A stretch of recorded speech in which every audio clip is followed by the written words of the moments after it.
todos. Eu estou aqui, então, falando para duas câmeras agora, tá? Então, eu vou alternar um pouquinho aqui. Eu estou aqui pelo celular falando com o pessoal do Cotuca, né? Então, hoje nós estamos trazendo uma palestra, seguindo na matéria de seminários, e vamos trazer um tema pertinente e interessante ao momento que estamos vivendo. E aqui pelo YouTube, né, até a ideia do Maurício, a gente está aproveitando e multiplicando esse conhecimento com alguns grupos sociais que a gente está inserido, né? Então, quem tem o link aí do YouTube também vai poder nos acompanhar. Já de antemão peço desculpas por qualquer probleminha técnico, né? Esses pequenos ajustes iniciais, porque nós somos ainda novos nesse mundo das lives. Mas aos poucos a gente vai pegando o jeito, né? Vai aprendendo a lidar. Tudo bem? Bom, então, primeiramente, quem sou eu, né? Eu me chamo Bruno Braz, sou técnico de segurança, né, formado no Cotuca, sou bombeiro profissional civil de formação, não de atuação, sou formado também em gestão de recursos humanos e pós-graduado em ergonomia pela Universidade de Araraquara, tá bom? E atualmente eu atuo como técnico de segurança na fábrica de pneus italiana Pirelli, em sua unidade na cidade de Campinas. Tudo bem? Então esse é um resumo aqui, um review de quem sou eu e justamente por que o Maurício me convidou para cá, beleza? Bom, já falar um pouquinho sobre o chat, como que vai funcionar. Eu sei que esse assunto que nós vamos tratar é um assunto que gera bastante dúvidas, né? É um assunto que a gente tem bastante fake news para poder filtrar, a gente tem agora os protocolos de retomada, e como que a gente vai proceder? Para que nós possamos garantir, inclusive, o cumprimento do horário, né? Até porque a gente está começando um pouquinho atrasado, como nós vamos fazer? Eu vou dar seguimento aqui com o conteúdo. Você teve sua dúvida? Vou pedir a gentileza para que você coloque aí no chat, tá bom? Não peça o microfone, coloque no chat sua dúvida, descreva ela ali, escreva. E ao final, eu vou terminar um pouquinho antes, e aí vou pedir para o Maurício ler as perguntas, ou me passar aqui no WhatsApp, que eu consigo ler pelo computador. E também abro aqui, se tiver alguém com dúvida no Facebook, né? Ou no YouTube também, para a gente poder sanar as dúvidas de todo mundo. Beleza, pessoal? Então vai ser a forma como nós vamos trabalhar, tá? Se houver qualquer probleminha de conexão, se a tela ficar escura, alguma coisa assim, aí eu peço, por favor, que vocês não aguardem o chat, não. Me chamem aí mesmo no microfone para a gente poder corrigir, tudo bem? Então, por que eu não estou vendo o chat, tá? Eu estou aqui filmando com a câmera traseira do celular, visando ter uma imagem um pouco melhor para vocês, tá? Então, por isso que eu optei para não estar utilizando o chat, eu não vou conseguir visualizar, tá bom? E no meu computador eu estou aqui com o YouTube, tá bom? Estou aqui com um YouTube no computador para a gente poder interagir, beleza? Bom, vamos lá. O Maurício acabou de me avisar aqui que o YouTube estava sem som. Então, ticado aqui o microfone, ô Maurício. Agora tá com som no YouTube. Obrigado pelo toque. Galera, o tema desse nosso encontro é reagindo ao Covid, né? Então, agora, oficialmente, até com a proposta do governo do estado de São Paulo de oficializar uma retomada, oficialmente a gente tem uma perspectiva de reação em relação à pandemia, tá bom? Então, primeiramente aqui, o porquê dessa palestra, o porquê desse tema, e não falar, por exemplo, sobre ergonomia, que é o tema com o qual eu tenho mais familiaridade. Hoje eu trabalho mais dedicado, né, à ergonomia na fábrica que eu atuo e também a minha área de formação, de especialização em ergonomia. Por que então a gente escolheu esse tema que é o Covid, né? Bom, primeiro porque o Covid-19, o coronavírus, é o elefante branco na sala, né? Não tem como a gente fingir que ele não está ali para falar sobre outros temas. E depois que um dos fatores principais quando a gente trata de ergonomia são os fatores psicossociais, né? O que são os fatores psicossociais? São os fatores que vão influenciar o trabalhador e sua relação com o trabalho, e sua saúde ou adoecimento, e não propriamente tem a ver com esforço físico. Muitas das vezes pode ter a ver com situação de risco ao qual ele está exposto ou fatores externos, né? Como, por exemplo, a iminência de uma pandemia. Então, isso vai influenciar a forma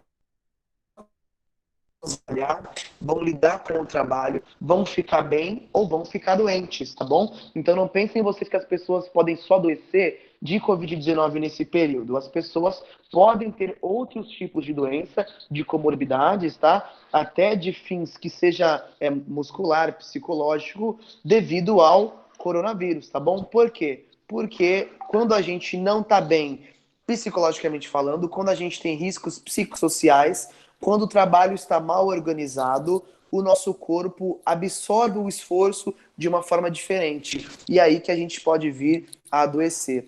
É aquele exemplo da pessoa que trabalha 40 anos, por exemplo, na construção civil e não tem nenhuma comorbidade, carregando saco de cimento, trabalhando em sol escaldante. E outra pessoa, 18, 19 anos, que está fazendo um bico de pedreiro aí para conseguir comprar um celular novo, trabalha um mês e está com dor na lombar inteira, tá? Além do fator, naturalmente, individual de cada um, né? A susceptibilidade individual tem o fator como eu lido com o trabalho, o fator psicossocial. Talvez para este pedreiro que trabalhou a vida inteira como pedreiro, ele lida bem com o trabalho, ele gosta do que ele está fazendo, não apresenta risco para ele. Mas para o nosso amigo jovem que está abrindo mão de uma carreira, que está abrindo mão de um projeto, né, que está se expondo ao risco ao qual ele não está preparado para daí efetuar o seu labor, o seu trabalho, esses fatores psicossociais vão gerar no corpo dele comorbidades. Então é mais fácil a gente ficar doente quando o trabalho não está padronizado, quando a gente é pressionado a voltar a trabalhar ou a parar, quando a gente tem incertezas ou quando a gente tem algum risco que não tem controle. Então, estamos justamente falando do momento que nós estamos vivendo na atualidade, né, com a iminência aí do coronavírus, tá? Deixa eu só ajustar aqui a minha luz para ficar um pouquinho melhor. Ótimo. Bom, então, prosseguindo aqui, pessoal, quando nós falamos sobre o coronavírus, nós vamos falar sobre uma ameaça global, tá? Eu não vou me dedicar em falar tanto sobre coisas que vocês já estão cansados de ouvir no jornal, mas um ou outro ponto eu preciso entrar. Então, primeiramente, o coronavírus, ele trata-se de um risco biológico para nós e ele tem essa denominação justamente porque no microscópio ele vai ter para a gente o formato de uma coroa, né? Que seria o corona em espanhol, tá bom? Sendo vírus, a gente como técnico de segurança, e aqui falando para o pessoal do Cotuca, né, falando para o pessoal que tem um pouquinho de experiência na área da saúde, sabe muito bem que o vírus não é um ser vivo, né? O vírus não tem vida, mas ele existe e ele depende do nosso organismo vivo para sobreviver. E aí que ele apresenta risco para a gente, né? Porque ele vai passando de hospedeiro em hospedeiro, vamos assim chamar, como uma relação parasitária. Não é exatamente uma relação parasitária, mas é como se fosse. E aí, depois que a gente não está mais vivo, se ele conseguir escapar antes, ele tem outro hospedeiro. Caso não, ele morre junto com a gente. Quais que são os riscos, então, do Covid-19, né? Ou do SARS-CoV-2, ou do coronavírus? Ele tem uma alta taxa de transmissibilidade e de mortalidade também. O que isso quer dizer? Que ele é um vírus chato em dois sentidos. Ele é fácil de matar e fácil de transmitir. E isso é muito complicado a gente conseguir atuar no combate, né? Então, os casos de pessoas que têm o coronavírus, a mortalidade é bastante alta em relação a outros vírus e a sua transmissibilidade também é muito alta, tá? Como que está a pandemia no mundo, tá? Hoje eu preciso fazer isso para a gente introduzir o porquê é pertinente um profissional da saúde, segurança e meio ambiente estar balizado em relação ao que é o coronavírus e qual a nossa atuação frente a ele. Para quem me escuta aí pelo YouTube, né, que não é da área da saúde ou de segurança e meio ambiente, mas é um pequeno empresário, é um representante de alguma organização, é um cidadão que seja consciente, para a gente saber como que nós vamos atuar, inclusive com a retomada proposta pelo governo de São Paulo, proposta não, instituída, para que nós possamos tentar voltar ao normal, né, ao chamado novo normal, mas tendo em vista os protocolos agora que nos serão obrigatórios, né? Primeiro por OMS, Ministério da Saúde e aí os nossos governos e municípios. E nas esferas em que nós lidamos enquanto liderança, a gente vai ser obrigado a implantar estes procedimentos. Então você que me ouve, se teu pai tem um comércio, se você é representante de uma empresa, lá você vai ser responsável por aplicar essa medida. Na tua casa, na tua família, você vai ser o responsável por aplicar. No teu individual, no teu trajeto, na tua atividade física, você vai ser o responsável por aplicar essas medidas, tá certo? Vamos lá então. Esses dados que eu vou falar agora para vocês, eu acabei de tirar aqui de um portal. Eu passei o endereço para o Maurício. O que eu quero combinar depois com vocês? Para o pessoal que está me vendo pelo YouTube, todos os links eu vou colocar depois nos comentários, tá? Links do protocolo de retomada do estado de São Paulo, o portal de onde eu tirei o placar atualizado do coronavírus do mundo, tá? Outros tipos de links de notícias, de endereços, né? O vídeo também que a gente colocou, soltou ali no LinkedIn, com um resuminho dos protocolos de saúde, um resuminho de 1 minuto, também vou deixar tudo na descrição do YouTube. E aí no Maurício já tá aí no WhatsApp, ele pode depois passar nos grupos de WhatsApp aí da turma do Cotuca, tudo bem? Então, esses dados que eu vou falar agora, prestem muita atenção, eu tirei aqui do site da Johns Hopkins University, tudo bem? Johns Hopkins University, tá?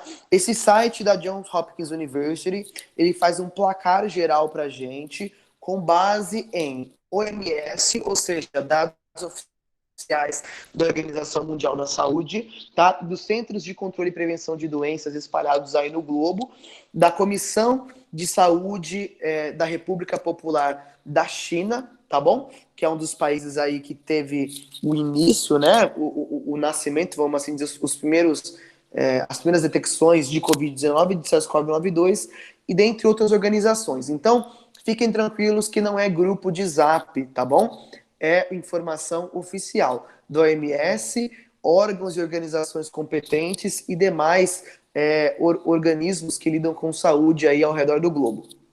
Então, de acordo com a Johns Hopkins University, hoje a pandemia está no mundo da seguinte forma, tá? Nós temos 5 milhões de casos, tá bom? 5 mil de casos. 5 e alguma coisinha, né? Eu não quis guardar o número aqui, porque ele vai sendo atualizado minuto a minuto, vocês vão achar. Então, coloquei aqui a tela para mim, é 5.885.490 de casos confirmados, tá bom? Isso não é morte, isso é casos. Mas somente o número 5 milhões já é de assustar bastante a gente, né? Mortes, nós estamos com 363 mil mortes ao redor do mundo, tudo bem? De novo, né? No site da Johns Hopkins University, vocês vão ter o número exato, mas eu prefiro falar o número macro, que já é de assustar bastante. 300 mil pessoas no mundo morreram até o presente momento por causa do Covid-19, tá? E como que nós estamos no Brasil? Nós estamos com 438 mil casos, tá? Confirmados e 26 mil mortes. 26.754 mortes. Deixa eu abrir aqui o placar para ver se eu olhei certinho, para não citar nenhuma informação para vocês equivocada, tá? Ah, tá. Então abrindo aqui, ó, placar do Brasil, inclusive o Brasil vem logo em segundo lugar, né? Após os Estados Unidos, no ranking de casos aqui da Johns Hopkins University, nós estamos com 438.238 mil casos, tá? No Brasil confirmados. E mortes, 26.754 mortes, tá certo?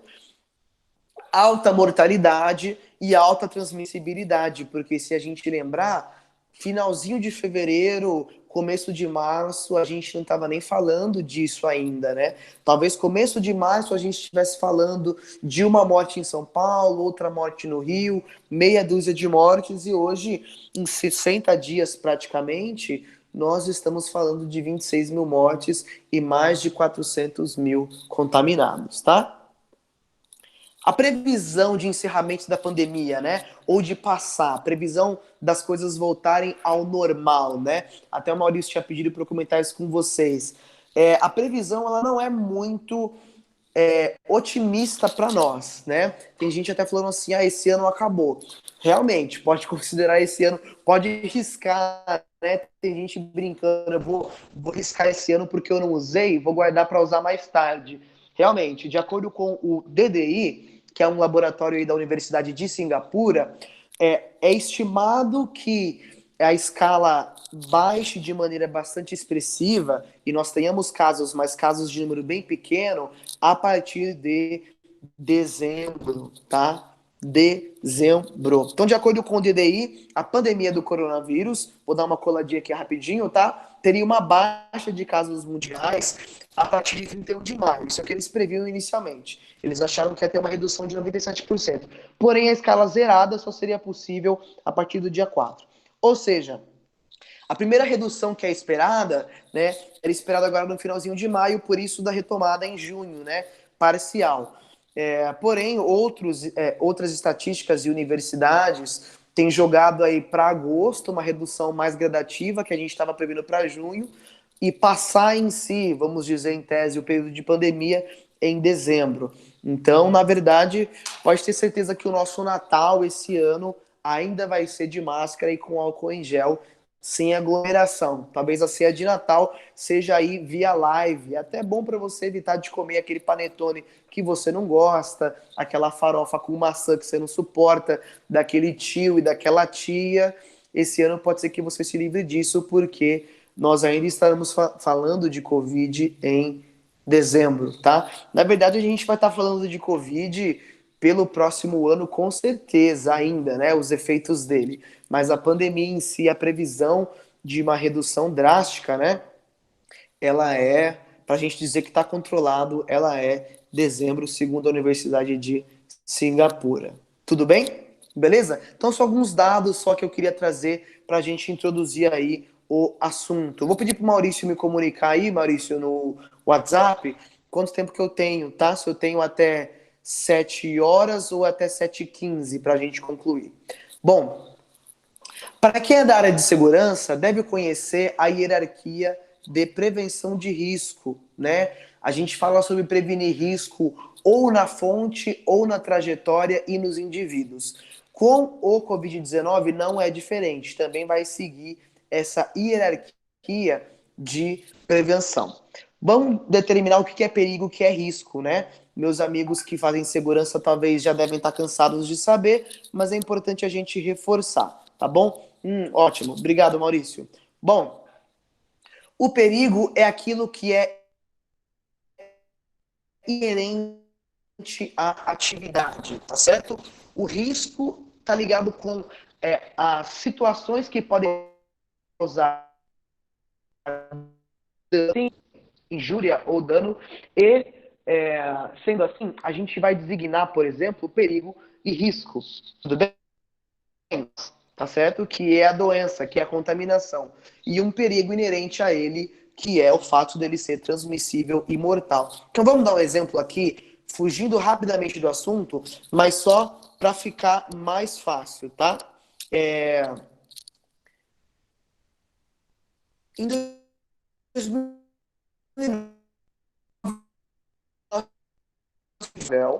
aqui no Brasil, e colocou a mão dentro da jaula do tigre, arranhou o braço do garoto, dilacerou, amputou. E alguns aninhos depois, o pai do garoto foi ali indiciado como o responsável, tá?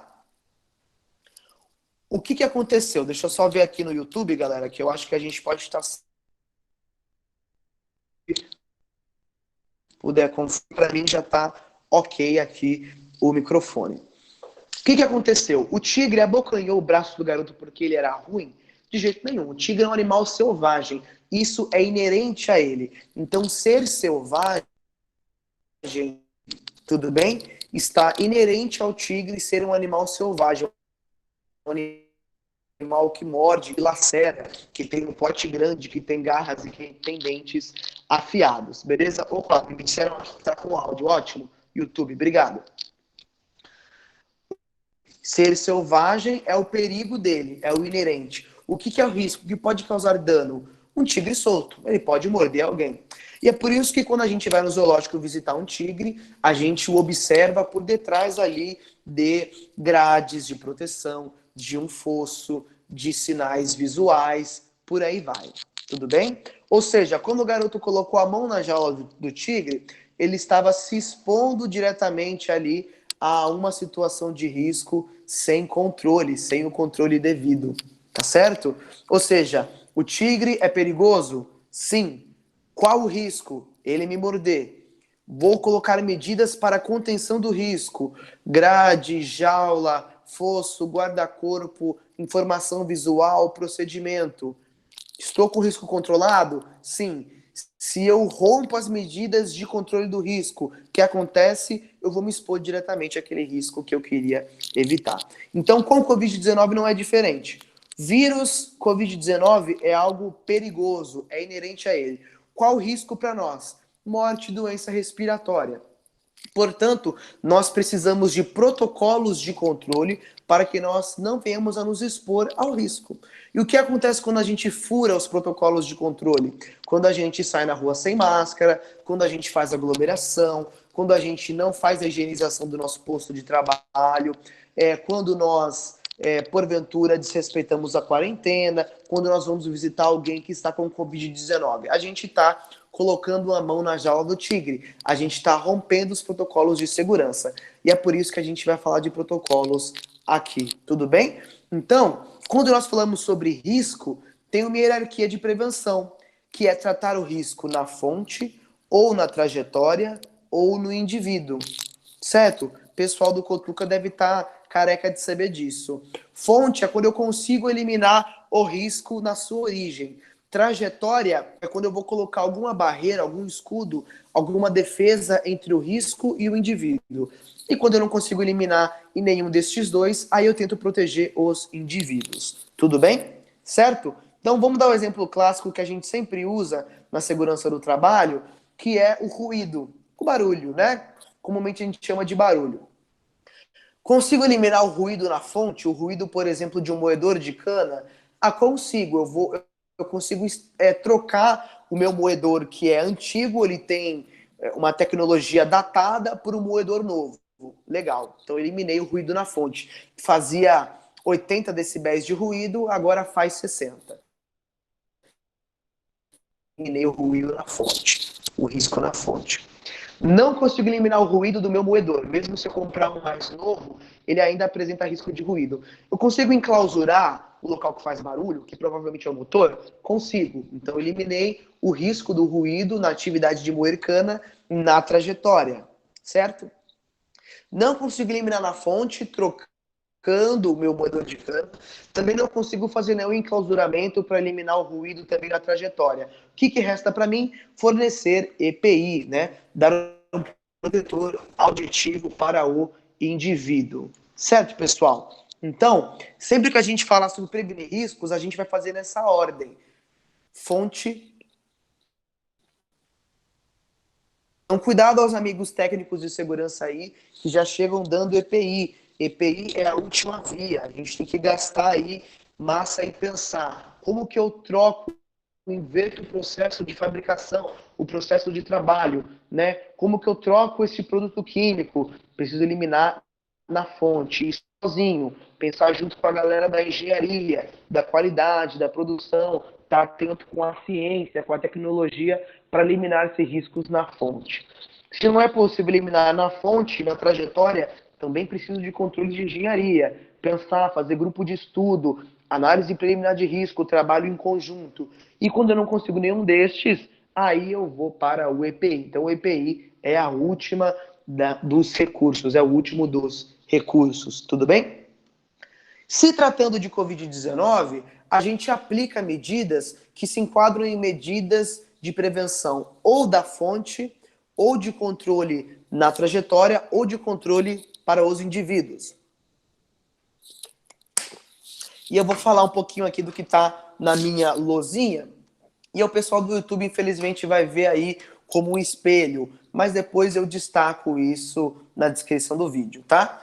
Então, hierarquia de prevenção conforme a OMS determinou, tá bom? Conforme a gente vai aplicar aqui no estado de São Paulo. Fonte, trajetória e indivíduo. Primeiramente, eliminar-se o risco do Covid-19 na fonte, tá? A primeira forma é o famoso isolamento social, né? Então, é realmente a melhor forma de eu conter o risco de contaminação com Covid-19 é não me expor à contaminação.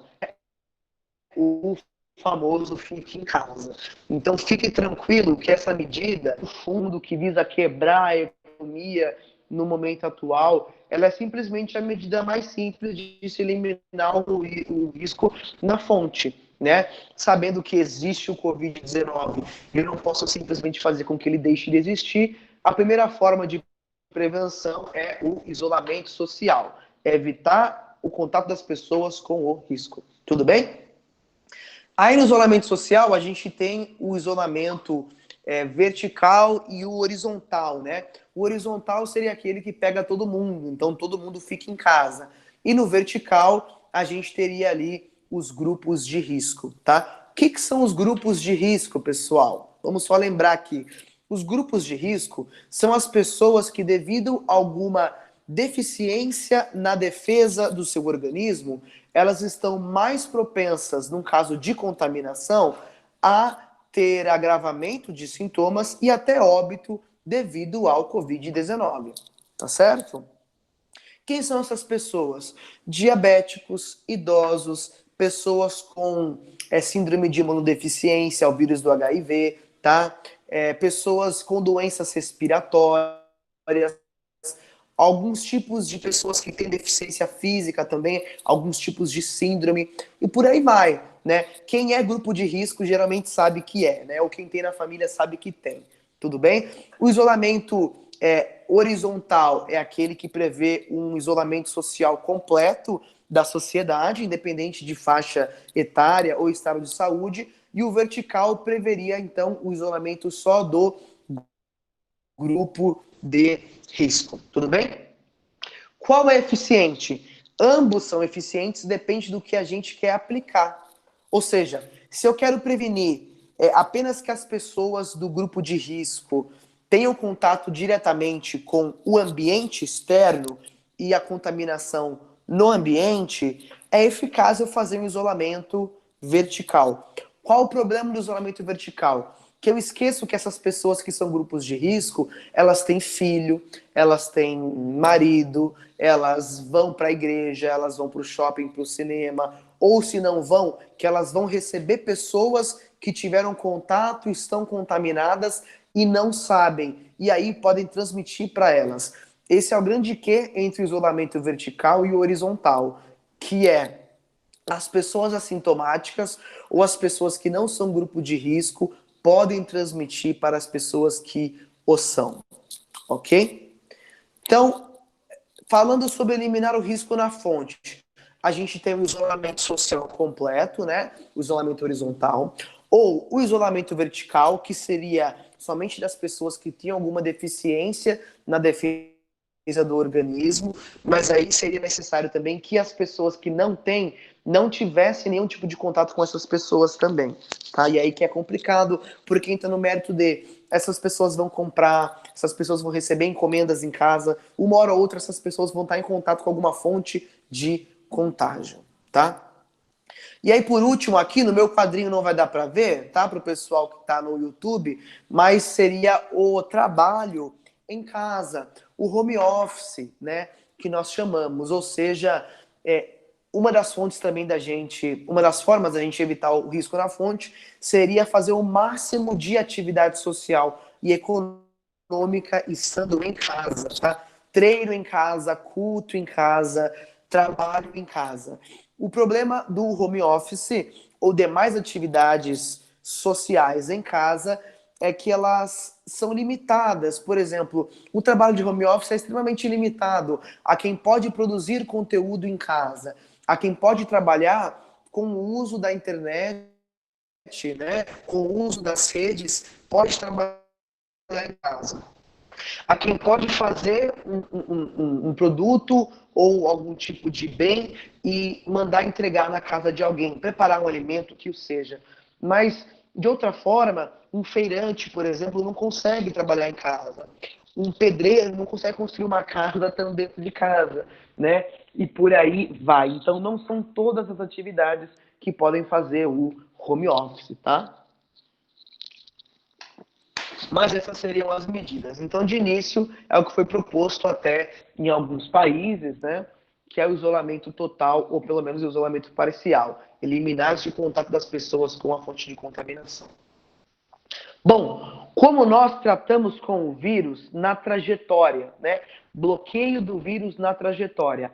Aí vem o distanciamento social. E é importante a gente diferenciar o distanciamento social do isolamento social. Inclusive no vídeo que eu gravei para o Safety Talk, né? Que é o meu programa ali no LinkedIn, que estreou, inclusive tratando desse assunto, eu citei isolamento social, mas na verdade queria falar de distanciamento. Como já estava pronto, eu deixei aí para alguma revisão, tá bom? Deixei como estava. Mas isolamento social é diferente de distanciamento. Isolamento prevê você ficar em casa, isolado, lacrado, sem sair, sem botar a cara para fora, tá? Distanciamento social prevê uma distância mínima segura do teu próximo. Essa distância já foi de 1 metro, já foi de 1,5 metro, e atualmente estamos tratando de 2 metros, tá? Ou seja, prevê que as pessoas vão sair de casa, ou seja, vão se expor ao contágio, mas estarão minimamente distantes de 2 metros, a partir de 2 metros da pessoa que está mais próxima, tá bom?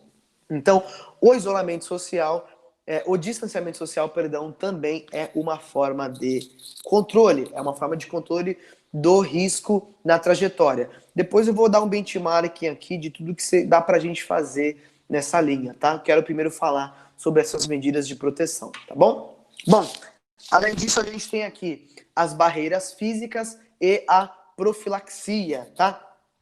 Que são as barreiras físicas. Literalmente nós colocarmos anteparos, né, entre nós e outrem, entre nós e as pessoas que são as principais fontes de contaminação, tá? É o que a gente vai ver, por um exemplo, antecipando um exemplo aqui, nos mercados, onde os caixas agora têm um painelzinho de acrílico para a pessoa falar com a gente. Bom, o que nós temos também? A profilaxia, que seria o controle clínico, ou seja, como eu sei que as pessoas contaminadas vão ao hospital, o hospital é uma das maiores fontes de contaminação. Então, ao máximo que eu puder não ir ao hospital, é mais benéfico para mim, me protejo mais. Então, a profilaxia seria nós anteciparmos todas aquelas vacinas de H1N1, ter um controle e monitoramento de sintomas em casa, a fim de que eu garanta que não vou precisar do hospital, não vou ocupar leitos e também não vou me expor ao contato no hospital, tá? Seria esse tipo de medida que o governo de São Paulo agora também está fazendo. E por último, as medidas individuais, tá bom? Que a gente tem a higiene, o EPI e o controle clínico. Como higiene, né? Seria o bom e velho lave a mão com água e sabão, o bom e velho álcool em gel. Como EPI, nós temos o uso de máscara, o uso de luvas e, no caso clínico, o monitoramento dos sintomas. Os 3 sintomas principais, que são a tosse seca, a febre e a fadiga. Outros sintomas vão surgindo porque o vírus vai mutando. Então a gente tem a perca do paladar, tem também alguns casos falando sobre diarreia, por aí vai. Mas os principais que a gente está tratando aí seriam a respiração, né? A questão respiratória e também a febre, tá bom? Pessoal, eu vou correr um pouquinho aqui já para a aplicação dos exemplos, para a gente não ficar sem falar dos exemplos e não ficar sem tirar alguma dúvida. Então, espero que tenha ficado claro para vocês como que a hierarquia de prevenção de risco se aplica quando nós vamos falar do Covid-19, tá bom? Então, aquilo que a gente vê, estuda em gerenciamento de risco aos profissionais de segurança se aplica ao Covid-19, ou seja, as medidas propostas pela OMS ou vão tratar de prevenir as pessoas de se expor à contaminação ou vão tratar de tornar o caminho da contaminação mais difícil, né? Barreiras na trajetória do risco, ou vão tratar de controles individuais, como é o caso do uso da máscara ou da higiene. Tudo bem? Bom, então, protocolos que nós temos aplicados, por exemplo, na fábrica onde eu trabalho, eu estou em suspensão de contrato há 2 semanas, então algumas coisas podem ter ficado mais severas, mas até onde eu estava acompanhando, e tenho visto também outras empresas aplicando isso, Samsung, IBM, dentre outras, tá? Então vou citar um pouquinho, vou mesclar protocolos OMS aqui com protocolos de empresas do setor privado, tá bom? Vamos lá. Isolamento. Primeiro lugar, e aí se eu for um profissional de saúde e segurança, ou se eu for algum responsável por empresa, o que eu preciso fazer? Grupo de risco é obrigatório nesse primeiro momento que esteja isolado. Então o isolamento, no mínimo vertical, eu tenho que propiciar que ele aconteça. Pessoas idosas, pessoas com algum tipo de imunodeficiência, pessoas com problemas respiratórios, pessoas diabéticas, têm de estar em casa, tá? Home office, suspensão de contrato, férias, não sei. Alguma destas, mas elas têm de estar em casa. Isso vai ser o primeiro mandatório para nós. O isolamento, no mínimo, vertical, visando proteger essas pessoas.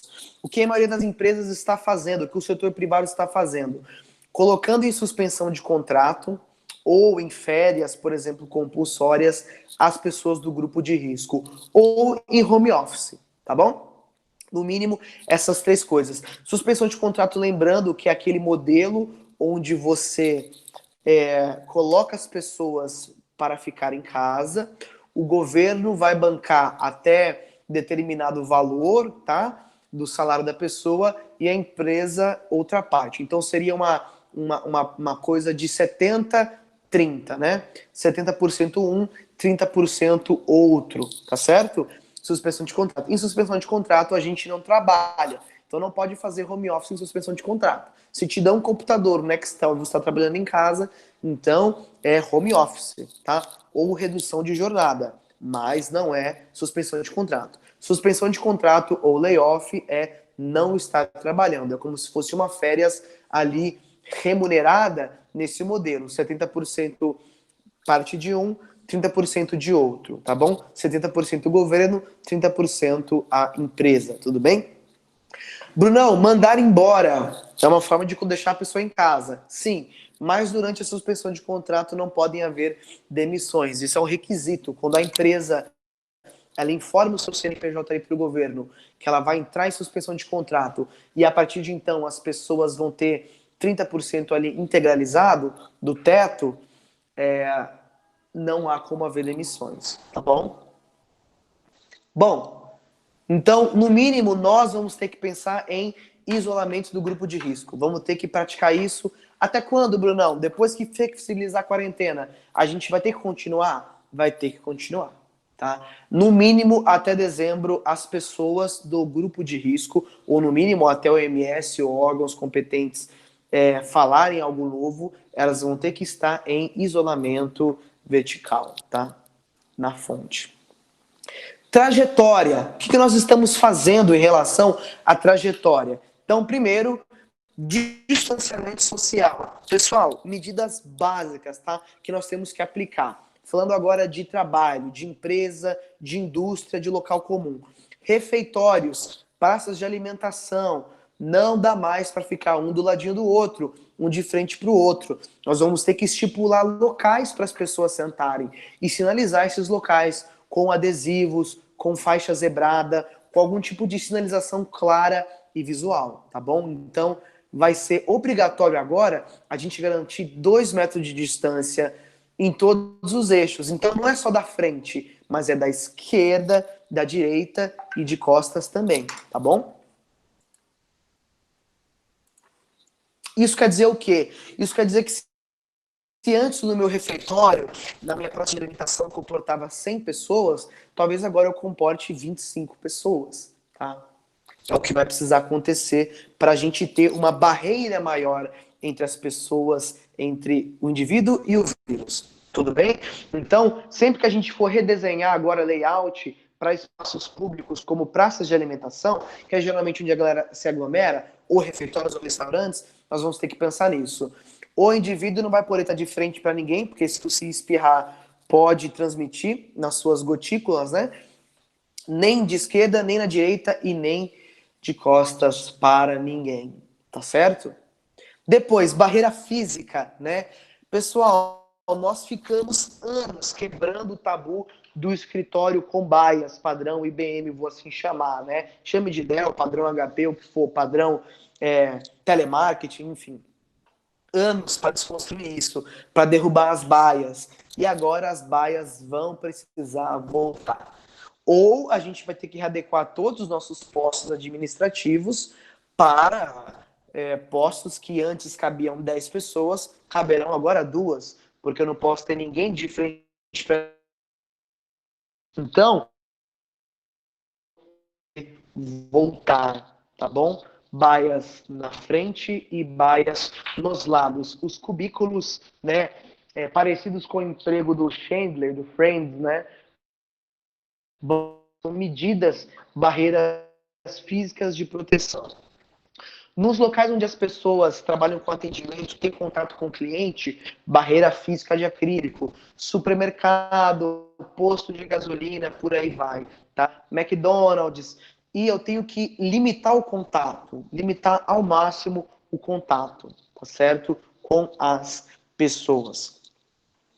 Área comum de condomínio, ou eu interdito ou eu sinalizo, tá? Parquinho de condomínio, interditado, tá bom? O que mais que nós temos aqui também de isolamento, de distanciamento? O desafio que, por exemplo, terão os locais públicos. Tanto que na previsão de retorno, cinema, por exemplo, não volta, igreja não volta, porque é o tipo de lugar que a gente não consegue garantir esse distanciamento. Então, nossa missão agora, uma das primeiras dela, é garantir o distanciamento. Sinalização é uma das formas, barreira física é um outro tipo de formas.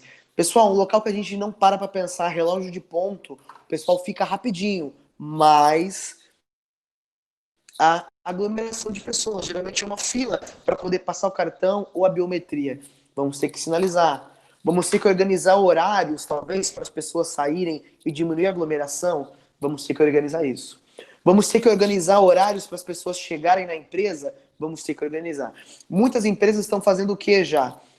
Funcionários terceirizados entram às 6h30, funcionários de áreas produtivas entram às. Então, isso distribuição das pessoas a fim de se evitar a aglomeração. Isso vai ter de acontecer. Nós vamos ter que discutir isso junto com o nosso RH, junto com o nosso sócio, né? Junto com o conselho da administração do condomínio, da nossa igreja, que seja. Isso terá de acontecer, tá bom? Evitar-se aglomeração. Evitar-se dar condições para que as pessoas possam cumprir o distanciamento, né? Porque você falar para as pessoas cumprir o distanciamento é muito fácil, mas você coloca a sua loja em saldão, em promoção.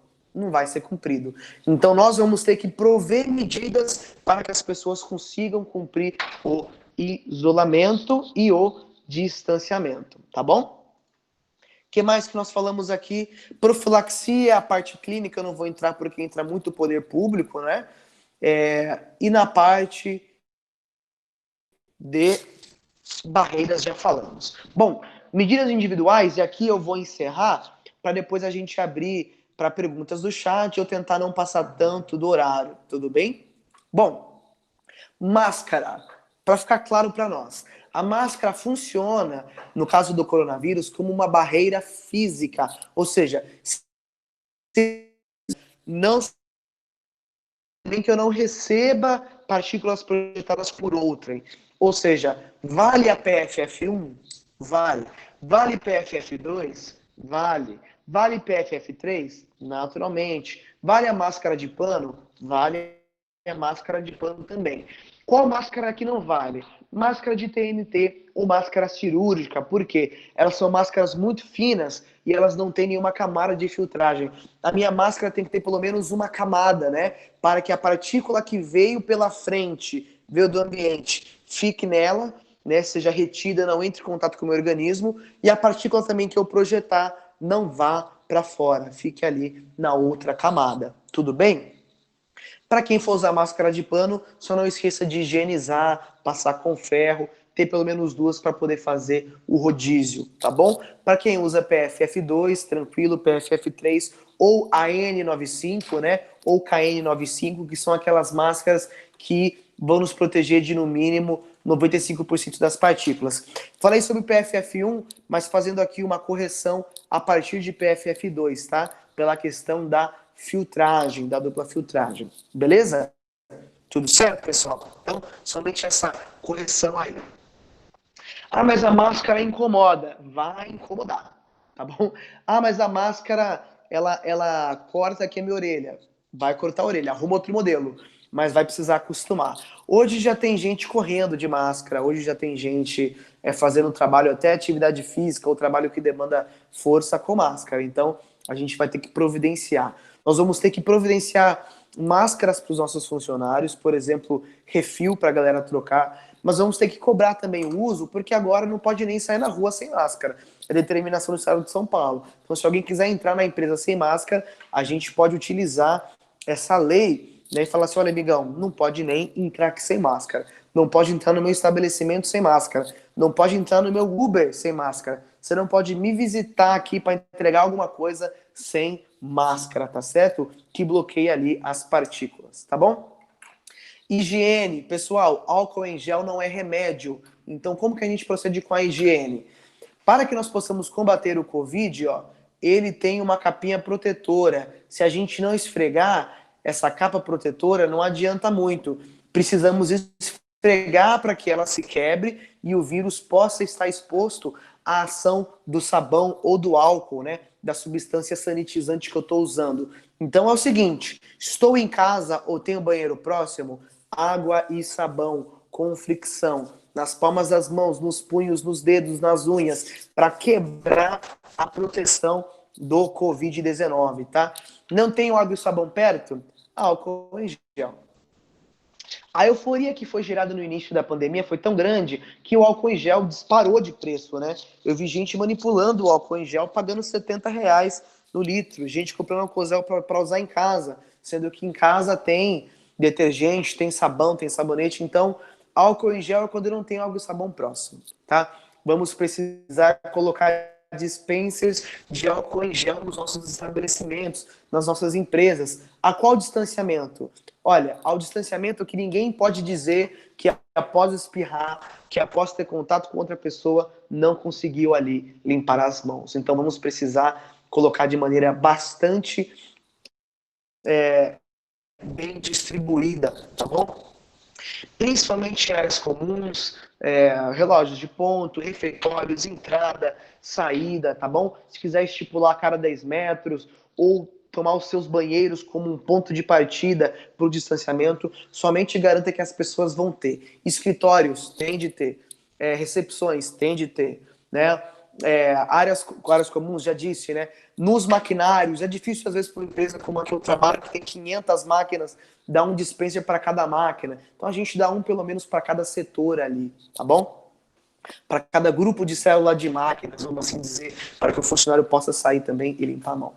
Bom, higienização do posto com algum sanitizante, tá? A gente tem o peróxido de hidrogênio, que é um sanitizante muito utilizado em centro cirúrgico, então ele é muito eficiente para combater vírus, parasitas, entre outros, né? Outras coisas que podem nos infectar. Vou mandar depois o nome no grupo do peróxido de hidrogênio. Vou usar para limpar o quê? Máquina, locais que eu acesso com mais frequência, corrimões, todos os locais onde eu tenho mais o risco de tocar. Corrimão, guarda-corpo, porta-ferramenta, peróxido de hidrogênio. Peróxido uso na mão? Não uso na mão. Na mão é água e sabão e álcool em gel. E não gaste álcool em gel no lugar do peróxido. Não vai ser eficiente. Cada coisa tem a sua devida finalidade, tá bom? Para quem quiser gastar um pouquinho mais, tem o Lisoform, que é uma substância muito legal para desinfecção rápida, tá? Para quem trabalha, por exemplo, com microfone ou com uma peça que todo mundo pega, ou quer uma desinfecção mais rápida, o Lisoform é bom também. Higieniza também a nossa casa, tá? Mas sempre vise não somente a névoa, mas a fricção, para que a gente também possa atuar com a quebra do escudo do Covid-19, tá bom? Beleza? Bom, prosseguindo aqui, por fim, clínico, monitoramento dos sintomas. Tenha termômetro em casa, afira sua temperatura, se possível, diariamente, tá? As pessoas vão ter de ter a temperatura ferida nos nossos estabelecimentos, tá bom? Para entrar no estabelecimento e durante a permanência. É comércio? Só entra com a temperatura ferida. É indústria? A gente vai aferir para a pessoa entrar e no meio do turno também. Um exemplo, a hora da refeição pode ser um bom local, tá? Nós temos termômetros, né, com precisão muito boa, aqueles termômetros do tipo pistolinha. Uma pesquisa rápida você acha aí, tem que aferir bem próximo, mas eles vão dar uma medida para a gente muito boa e vão nos ajudar a garantir o monitoramento de temperatura das pessoas, tudo bem? E por fim, oxímetro também para quem puder ter em seu ambulatório, para quem puder ter em casa, que mede o nível de oxigênio no sangue. Pode ser que você seja um assintomático, então você não está manifestando dificuldade em respirar, mas está com baixo nível de oxigênio no sangue. Então a gente vai estar utilizando e medindo também no oxímetro, tá? É um outro exemplo de monitoramento clínico, tá bom? Maurício, eu tenho 1 minuto. Você sabe se a gente consegue negociar esse tempo? Dá pelo menos mais uns 5 por aqui. O que você tem a me dizer?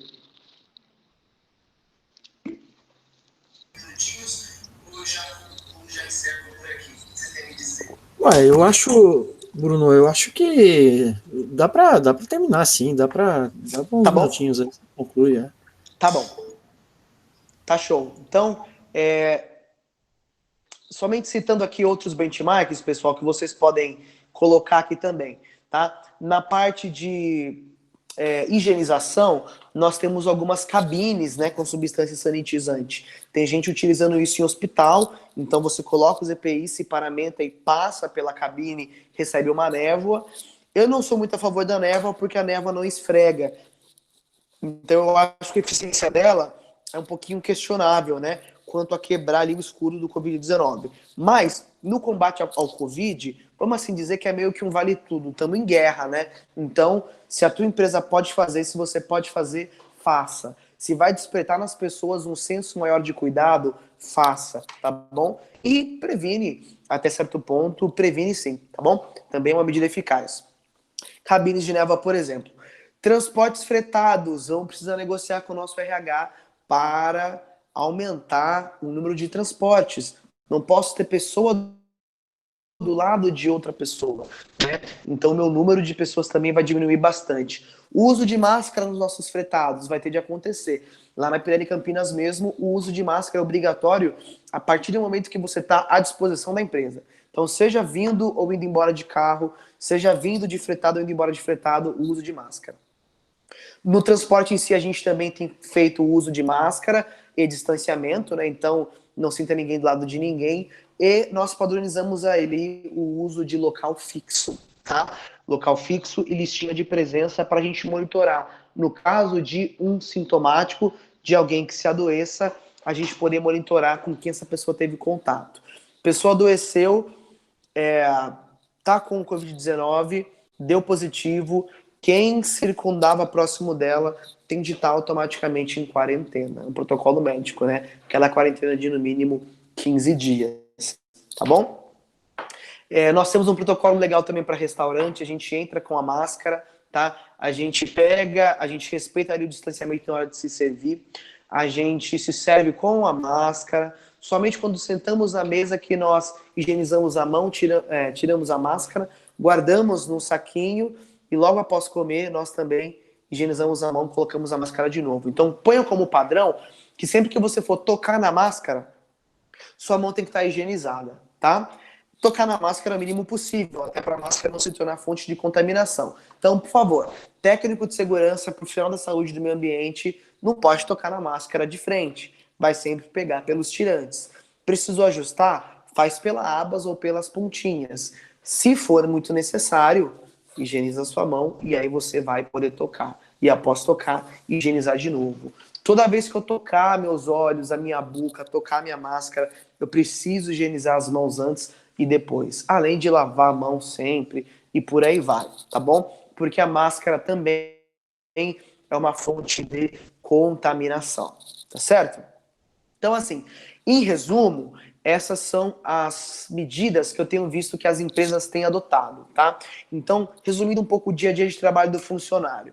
O funcionário vem trabalhar de máscara, isso até antes do governo obrigar, tá? O funcionário tem a pressão aferida, ou o trabalhador, ou o indivíduo, se ficar mais fácil para quem me ouve pelo YouTube, né? E não tá falando de, não estamos falando de empresa somente. Aferição de temperatura, tá bom? Uso obrigatório de máscara, disponibilização de álcool em gel, tá? Evitar-se aglomeração. Então, todo local que tem aglomeração vai ter que ter uma medida nova de redistribuição, de entrada de fluxo de pessoas. Para quem trabalha em empresa, em indústria, vestiário, vou precisar dividir para evitar essa aglomeração. Transportes, vou precisar separar horários para evitar essa aglomeração. Restaurante, escalonar horário de refeição, talvez colocar até um tempo máximo de permanência para que se evite aglomeração também no transporte, evitar essa aglomeração nos relógios de pontos. Tudo isso, lembrando, com as devidas condições que eu preciso dar. Para quem tem estabelecimento local público, eu preciso bloquear realmente entrada de pessoas de maneira que venha forçar a aglomeração, tá bom? Então, dividir, escalonar pessoas, diminuir vaga no estacionamento, tudo é válido a fim de que eu possa garantir que as pessoas vão ter o espaçamento mínimo de 2,5 metros em todos os eixos, tá? Em todos os lados, tá bom? Monitoramento clínico, como nós dissemos, higiene do posto, no mínimo. São alguns dos pequenos cuidados. Para que o profissional da saúde, segurança do meio ambiente, ou líder, ou chefe de empresa, tudo isso formalizo através de uma apostila, lista de presença, aplico o treinamento, coloco em banner, em cartazes, deixo evidente que essa medida é oficial. Isso ajuda tanto para cobrar as pessoas no cumprimento, quanto em caso de futuras eu já estou ali protegido, já tenho um documento formalizando, eu estou tomando os devidos cuidados, tá bem? Se eu pudesse, estiver na minha alçada, propor também a redução de jornada, né? Folgas, enfim. Felizmente isso mexe no nosso bolso, muitas empresas estão com redução de jornada e redução de salário, mas é também uma forma não só de economizar, mas de prevenir essa aglomeração de pessoas a partir do momento que as pessoas não vão estar todas juntas na empresa, tá? Então, pessoal, férias remuneradas, suspensão de contrato, redução de jornada, home office, isolamento vertical do grupo de risco, são medidas para que eu não exponha as pessoas a ter contato com a fonte, beleza? Distanciamento, barreiras óticas não, né? Barreiras físicas, sinalização de piso, escalonamento de horários de almoço, redução da capacidade de estabelecimento em locais públicos, são medidas que previnem a aglomeração, previnem a trajetória, tá? Previnem o risco na trajetória. Uso de máscara, higienização, higiene do posto de trabalho ou do local, tá? Uso de luva, porque a luva também ajuda. Quando eu estou de luva, eu toco menos em mim, toco menos no rosto. São formas de controle individual. E monitoramento de temperatura, no mínimo 2 vezes das pessoas que estão ali conosco, e monitoramento do nível de oxigênio no sangue, né? Porque ele vai falar com aquele sintoma que é silencioso, tá bem? Brunão, qual desses eu vou ter de fazer? Todos. Todos nós teremos de fazer. Ou aplicar, ou sugerir, ou garantir, ou colaborar, ou integrar vamos precisar fazer essas medidas, tá?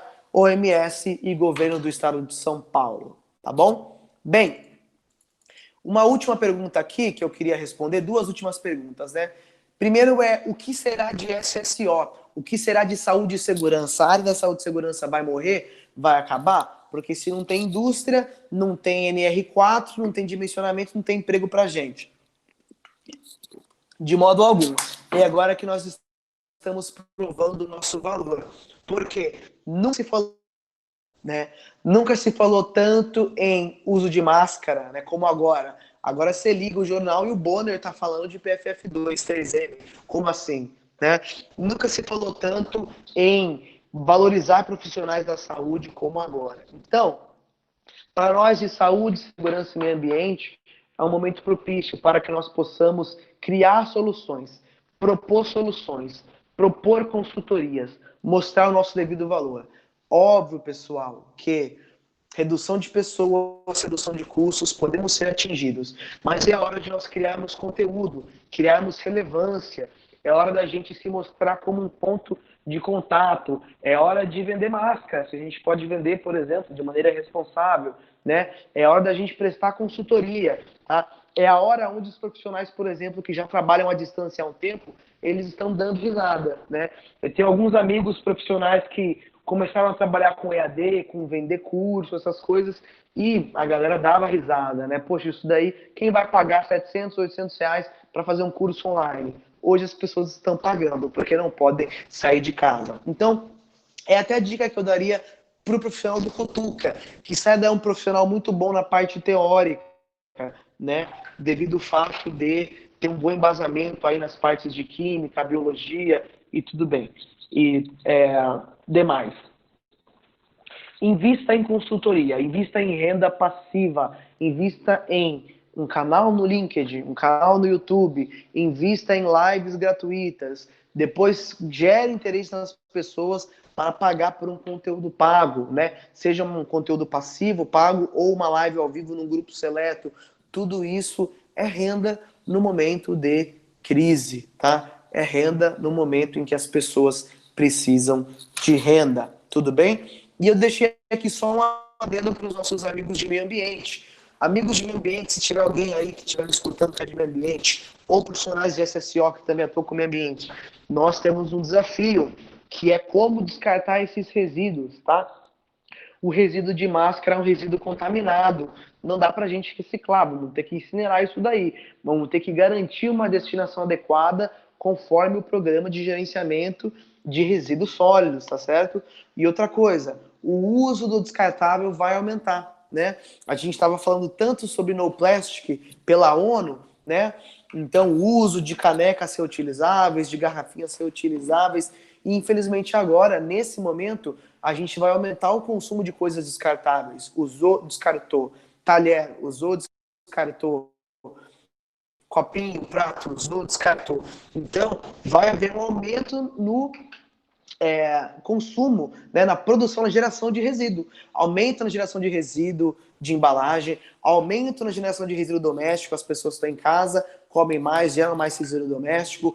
Ou seja, nós que estamos envolvidos de alguma forma com a área ambiental, vamos precisar de algum tipo de compensação de custos, vamos ter que mostrar estratégias para que possamos ainda conseguir ganhar, né, no meio deste aumento de resíduo, destinação de resíduo infectado, né, aumento na geração de resíduo não reciclável ou reciclável. O que nós vamos fazer? Vamos precisar bolar soluções, porque a renda diminui e o resíduo aumenta, então nós vamos ter mais custos, tá certo? Então, por gentileza, vamos pensar, gastar aí a nossa psique em formas de destinar e gerar valor agora com estes resíduos, né? E por fim, eu queria falar um pouquinho sobre a retomada, tá bom? Antes de falar sobre a retomada, que eu acho que pode ser um assunto a encerrar, eu queria saber, Maurício, se nós temos dúvidas no chat, Acho que esse é um bom momento para falar um pouquinho. Se tiver dúvida no chat, acho que você pode ler ou enviar aqui para mim no Zap para a gente poder sanar dúvidas agora, tá?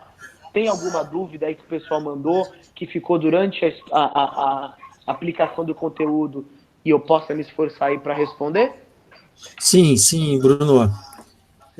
William, Vamos lá. ele perguntou nos sintomas dores tipo musculares também são sintomas de Covid?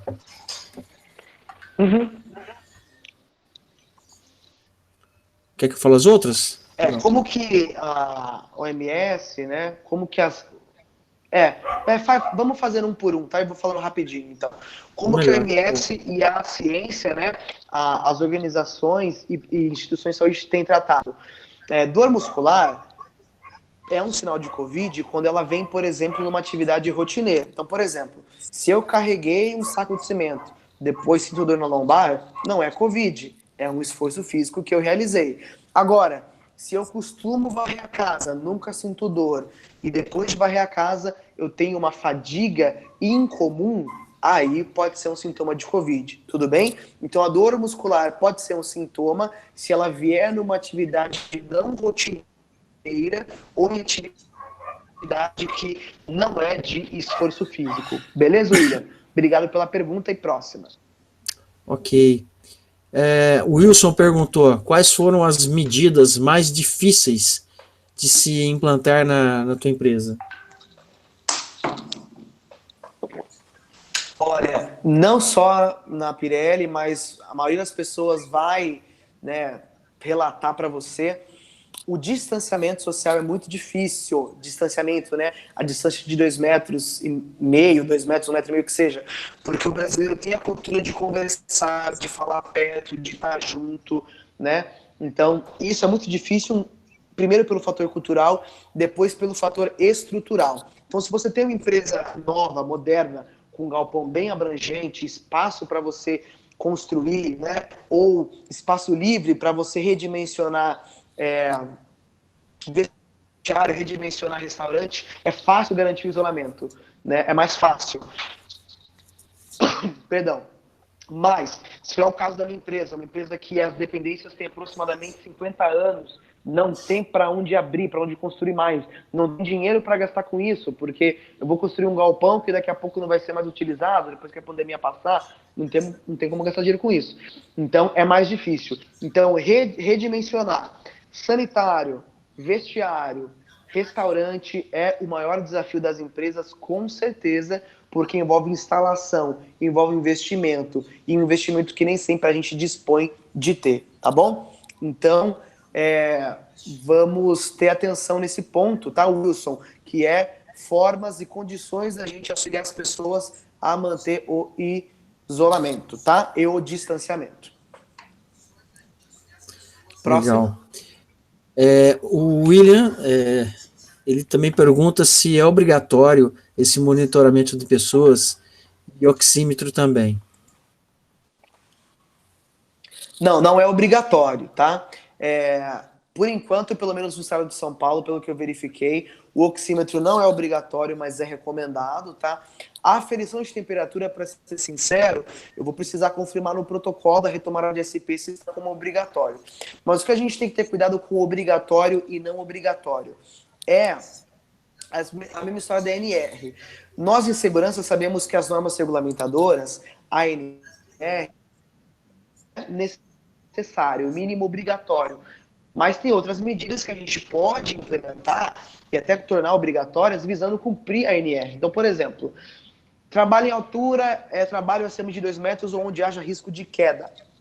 Ou seja, uma passarela com menos de 2 metros, mas que tem risco de queda, é altura. Então pode ser necessário que eu adeque coisas que não têm ainda 2 metros de altura, mas há risco de queda, visando cumprir a ANR na sua integralidade. Então, o Estado de São Paulo vai falar assim para você, ó, você tem que garantir que você está monitorando as pessoas, a saúde delas. Então pode ser que ele não mande você comprar um termômetro, mas de que forma que você vai monitorar o sintoma se você não comprar um termômetro para medir a fria temperatura das pessoas, entendeu? Então eu posso te dizer que ele não é obrigatório pelo menos até onde eu li no protocolo de São Paulo, depois eu vou deixar também o link para a gente ler, e vai que isso mude, vai que isso já esteja como obrigatório e eu não cheguei a observar, mas ele é uma medida que eu vou chamar de mínima essencial para a gente conseguir controlar os sintomas. Oxímetro, eu digo, compre se puder, se a sua empresa puder, se tem ambulatório, compre, né? Ou se você puder comprar para ter em casa, compre. Termômetro é essencial. É obrigatório ainda? Não vi no protocolo de SP ainda como obrigatório, mas é uma medida que vai nos auxiliar a cumprir uma medida obrigatória, que é monitorar os sintomas das pessoas que estão conosco. Beleza? Legal, Próxima. Brunão. Aí tem a Maria Inês, ela entra com duas perguntas aqui. A primeira é, Bruno, nessas cabines de desinfecção, qual é o produto utilizado e se ele é tóxico?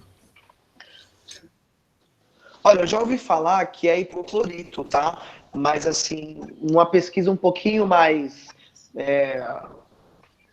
curiosa no YouTube, ali no Google, você não pena em achar, não é tão difícil achar do que qual é o produto, qual é essa neva.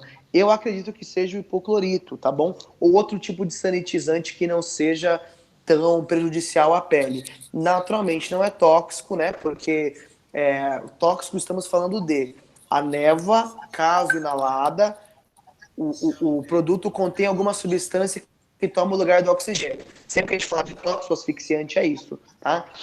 Ou, por exemplo, né, se for corrosivo, algo assim, mas tóxico geralmente está ligado à vida, né? Então, essas substâncias não são tóxicas, tá bom? Eu posso refinar depois essa pergunta e mando para o Maurício, mas eu nem peguei o nome porque é uma das medidas nas quais, sendo bastante sincero, eu menos confio, tá?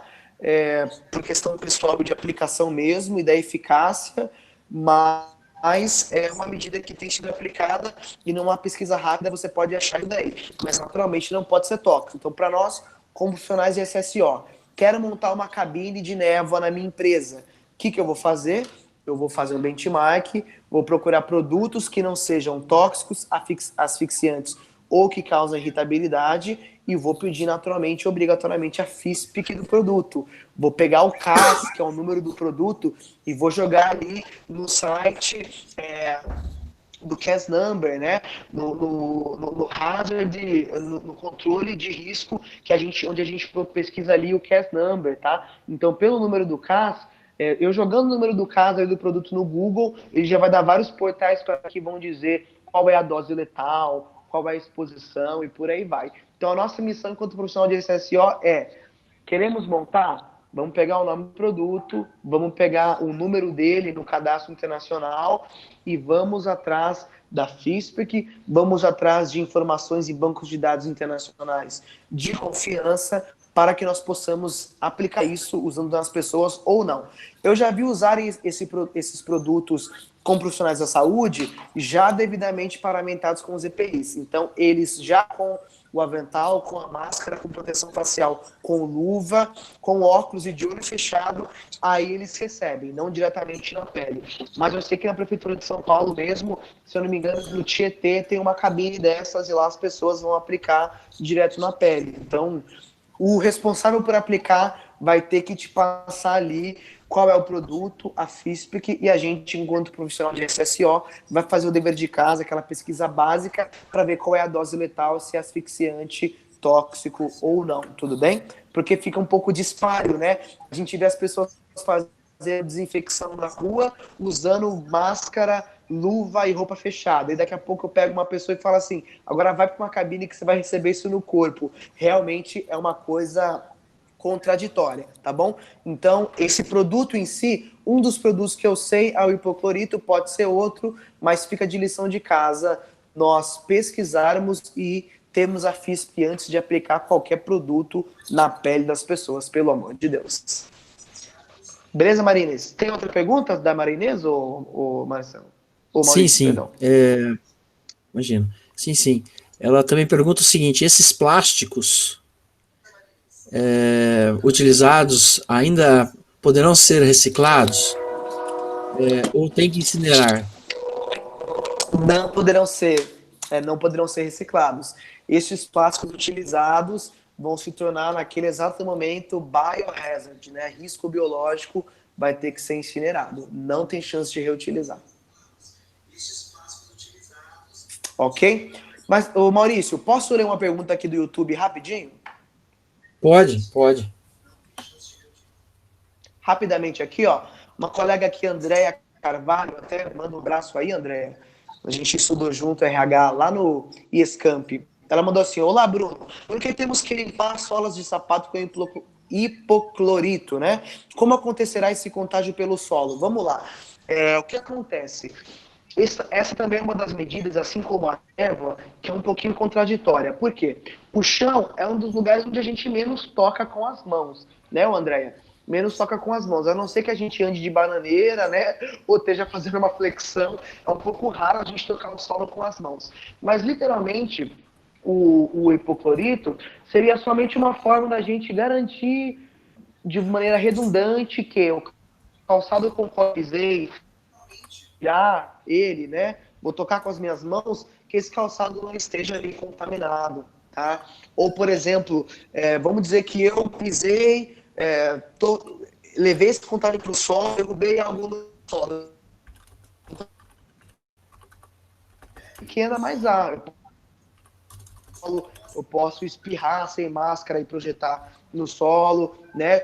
Eu posso, sei lá, outro tipo de formas de contato das minhas partículas ou de objetos com solo. E depois eu tenho contato com objetos que vieram do solo ou eu contato do solo. Então, pode ser que aconteça, mas de forma assim, bem menor.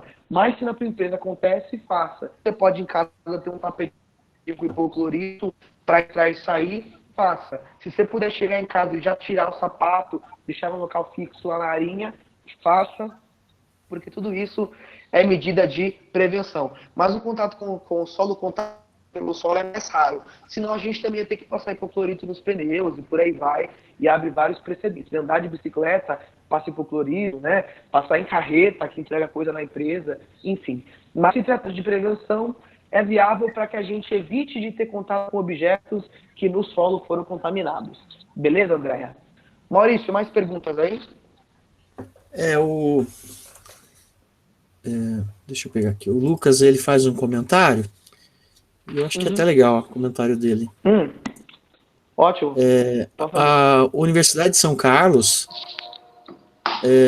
está desinfectando máscara N95 e PFF2, mas eram só para mandar para os hospitais públicos, né, pelo que ele viu. Ele fez só esse comentário de ter esse trabalho nas universidades, né, algumas pesquisas nesse sentido. Não, legal. Legal, ótimo. Porque realmente, né, pelo YouTube, né? Realmente é uma forma, né, da gente poder fazer. Exato. Exatamente.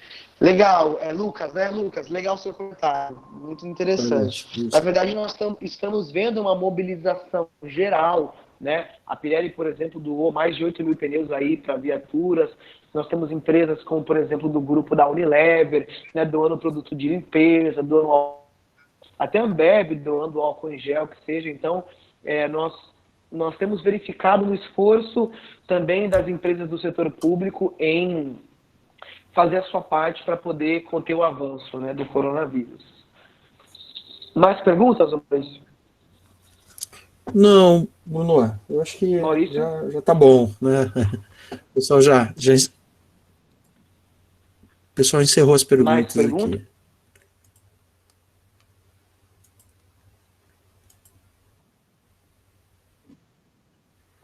Não, Bruno, só para a gente ficar esperto e não achar que a partir de segunda-feira pode sair todo mundo para a rua, abrindo a academia, abrindo tudo demais, tá? Então, pessoal, eu passei o endereço que o Maurício vai passar para vocês aí, que é do estado de São Paulo, que é o sãopaulo.gov/coronavírus/plano, falando um pouquinho sobre o protocolo de retomada, tá? Como que vai funcionar esse protocolo de retomada? Primeiramente, a flexibilização da quarentena não vai acontecer de uma vez, vai acontecer aos poucos, a cada 15 dias e em fases, tá bom? Como funcionam essas fases?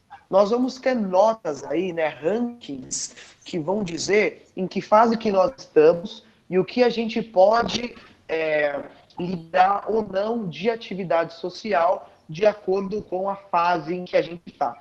Então, o governo do estado de São Paulo dividiu o estado em 5 fases. A fase 1, que seria a fase vermelha, que seria o pior cenário. A fase laranja, que é o cenário que já tem medidas de controle. O cenário amarelo, que já tem algum tipo de circulação social. A fase verde, que tem a situação quase que a nível normal. E a fase azul, que seria, em tese, a vida normal. Bom, nessas regiões, ninguém está em fase azul nem verde, ou seja, não tem vida normal por enquanto e nem a liberação total de funcionamento ou de retomada do comércio e atividade social. A gente está dividido aí entre fase vermelha, fase laranja e fase amarela. A fase vermelha é para o município do estado de São Paulo, Grande São Paulo e Baixada Santista. A fase laranja para grande parte das demais regiões aí, tá? A região de Campinas, Piracicaba, Araraquara, por aí vai. E a fase amarela que a gente tem Presidente Prudente, Barretos, Bauru, dentre outros. Como que é calculada essa fase? Número de leitos pela proporção de casos de doença nessa região. Ou seja, região que tem poucos leitos disponíveis e tem muitos casos, fase vermelha. Região que tem leitos em quantidade média, vamos assim, e casos controlados, laranja. E por aí vai, até chegar no amarelo e por aí vai, tá bom? Depois vocês podem ver com mais calma isso daí. Então, para nós da região de Campinas, que somos uma região laranja, o que isso quer dizer? Quer dizer que a gente vai ter uma retomada bastante gradativa, tá? E aí, se a gente vai para a tabelinha lá do estado de São Paulo, para a fase 2, a gente vai ter uma retomada com restrições de algumas coisas, tá? Ou seja, espaço público, zero, não pode ter. Igreja, por exemplo, não retorna. Atividade imobiliária vai ser aberta com restrição. Quais são as de saúde e porcentagem de pessoas presentes naquele espaço? Concessionárias, idem, o que vai ser feito com as imobiliárias, tá? Que é mais para o estado de São Paulo. Escritórios com restrição. Bar e restaurante similar, proibido, ainda permanece fechado. Comércio e shopping center, essa é a novidade. Comércio e shopping center, aberto com restrição para nós que estamos na fase laranja. Qual é a restrição principal? Horário de funcionamento, capacidade reduzida. Os shoppings, por exemplo, a proposta inicial seria de um funcionamento de 4 horas no máximo e, naturalmente, esqueça praça de alimentação ou controle máximo e esqueça promoção, esqueça liquidação, né? Esqueça 3, 4 pessoas dentro de uma lojinha ali de 3x3 e lembre-se, todo mundo de máscara, aferindo temperatura e álcool em gel. Então, são algumas restrições que estão sendo negociadas aí para que nos próximos dias no estado de São Paulo nós possamos retomar o comércio e shopping, o que já vai ajudar um bocado de gente, tá? O que mais? Salão de beleza segue de acordo com o estado de São Paulo, sem abertura, tá? O que mais que nós temos aqui no plano do estado de São Paulo? Academia segue não liberado, até fase 5, tá? Então, enquanto a gente não tiver fase 5, ou seja, um percentual baixíssimo de contaminados e elevadíssimo de leitos, a galera vai ter que fazer flexão em casa mesmo, tá? Teatro e cinema, a mesma coisa. Tanto é que para quem acompanha um pouquinho de cinema, cultura nerd, sabe que os grandes lançamentos desse ano foram todos postergados para o ano que vem. A maioria deles, filme de Marvel, DC, Velozes e Furiosos, essas coisas. Em contrapartida, o streaming está bombando, né? Por quê? Porque sem previsão de retomada para quem está em fase 2, 3 e 4. Eventos de aglomeração, só em fase 5. E educação também a ser definido. Educação e transporte, tá? Então, qual que é a nossa lição de casa aqui? Nós vamos acessar o site do estado de São Paulo, vamos ver onde se encontra a nossa zona, vamos entender em qual zona, em qual fase estamos, vamos entender a empresa que a gente trabalha, ou que a gente é dono, ou em que a gente é líder, em que critério, em que setor temático ela se enquadra, e lá a gente vai baixar o protocolo sanitário, uma cartilha em PDF, com o mínimo obrigatório para o meu setor. Então, por exemplo, protocolo sanitário para agro e indústria, que é a maioria, envolve, por exemplo, álcool em gel, máscara, limpeza dos ambientes, distanciamento social, dentre outros, tá? Então, algumas coisas ainda estão muito em aberto, tá? Ou seja, como até haviam perguntado aí, vai ser obrigatório o termômetro? Não é, mas você vai ter que apresentar uma proposta para os órgãos de fiscalização, para a vigilância sanitária, para o Ministério da Saúde, para a Secretaria de Saúde do teu local, de que você está provendo condição suficiente. Então, isso daí, um termômetro que você vai gastar R$ 100, dando um exemplo, é um argumento a mais para você mostrar que você tem condição de reabrir, de estar funcionando, tá? Ou seja, tudo que nós fizemos, nós vamos documentar, nós vamos fazer book, nós vamos deixar à disposição, vamos deixar foto, vamos colher a assinatura de todo mundo, formalizadinho, bem como a gente sabe que faz para o Ministério do Trabalho, né? Para a fiscalização, para levar para os conselhos de classe, para apresentar para o poder público o seguinte: eu posso abrir, eu posso funcionar, eu atendo, né? Isso daqui é o que eu posso fazer para estar retomando a minha atividade. Então, a partir de semana que vem, a cada 15 dias, a gente vai ter a reabertura aí gradativa, né, dessas fases.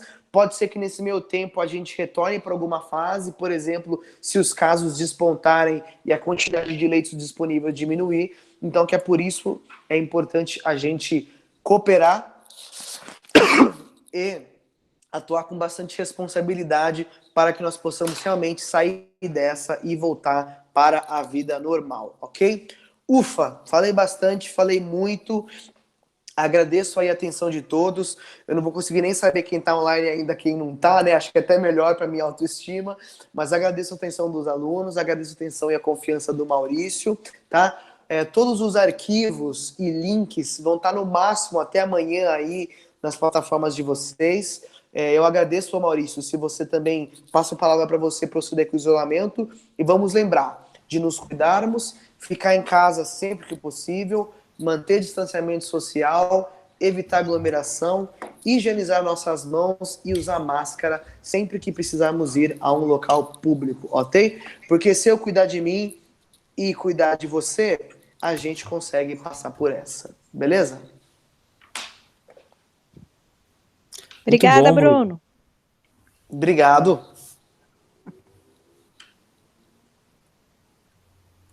Gente, quem quiser falar alguma coisa, fica à vontade. Eu só vou rapidamente. Só quero agradecer, Bruno, aí.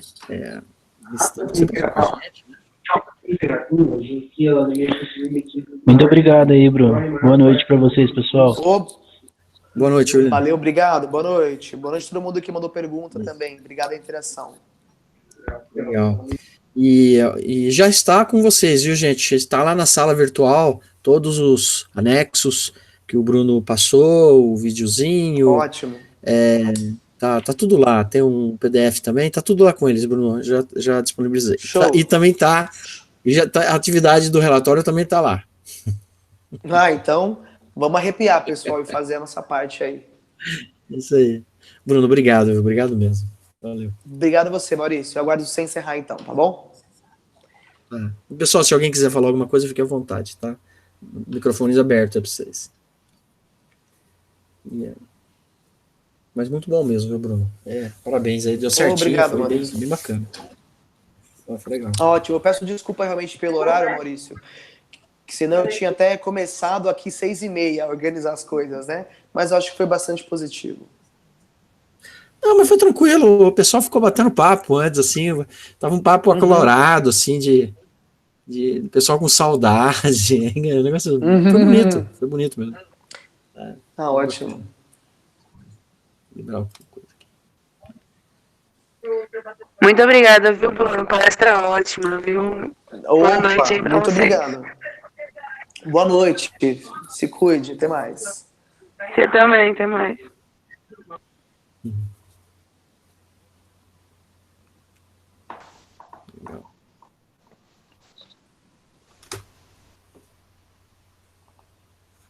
Bruno, a única coisa que eu percebi é que, assim, teve alguns momentos que deu umas travadinhas. E Tá. eu não sei se é a minha internet ou é a sua. Porque no Pode YouTube ser. também dava umas travadinhas. Dava a conexão, né? Eu acho que, É, enfim, pode ser daqui. eu vou parar a gravação também. Tá bom.